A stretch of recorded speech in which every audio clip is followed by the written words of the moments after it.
اور وہیں ان کے ساتھ بہت سارے آدمی کام کرتے ہیں۔ میں نے ایک بہت بڑا گھر بنا لیا ہے، اپنی نند کی بہت اچھے طریقے سے شادی کروائی ہے۔ میں اپنی ساس کے ساتھ خوش ہوں۔ میری ساس مجھے بالکل بیٹیوں کی طرح سمجھتی ہے۔ اپنے ماں باپ کی بھی مدد کرتی ہوں۔ بہنوں کی بھی اچھی جگہ شادی کروا دی ہے تاکہ ان کو میری جیسی مشکلات کا سامنا نہ کرنا پڑے۔ ان کو جہیز میں ایک ایک چیز دی تاکہ کوئی انہیں تانا نہ دے کہ وہ جہیز لے کر نہیں آئی۔ صرف ایک جن زادے کی وجہ سے میری پوری زندگی بدل گئی۔ وہ جن زادہ میری زندگی میں آیا تو اس کی فیملی میری مدد کرنے کے لیے تیار ہوئی۔ یہ واقعہ میرے ذہن میں نقش ہو کر رہ گیا۔ اس واقعے سے مجھے نقصان نہیں پہنچا، میری زندگی ضرور بدل گئی۔ میں اپنے شوہر کے ساتھ ایک خوشحال زندگی گزار رہی ہوں۔ ہمارے 2 بچے ہیں۔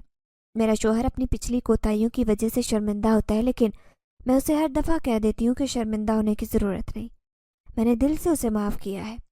اب آپ مجھے بتائیں کہ میں نے اپنے شوہر کے ساتھ دوبارہ رہنے کا فیصلہ کر کے کچھ غلط تو نہیں کیا؟ کیا مجھے ایسا ہی کرنا چاہیے تھا یا پھر اس سے جدا ہو جانا چاہیے تھا؟ کیونکہ اس نے جو کچھ بھی کیا اپنی محبت کی خاطر کیا تھا۔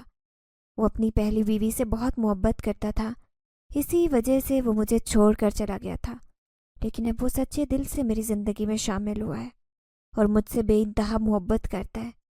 اب وہ میرے بچوں کا باپ ہے، اسی لیے مجھے بہت عزیز ہے۔ ناظرین، اگر آپ کو آج کی یہ کہانی اچھی لگی ہو تو ویڈیو کو لائک ضرور کریں۔ اگر آپ کو ایسی دہشت ناک دل کو جکڑ دینے والی کہانیاں پسند ہیں تو ایسی ایک کہانی روزانہ سننے کے لیے ہمارے چینل کو سبسکرائب کریں۔ اجازت چاہتے ہیں، اللہ حافظ۔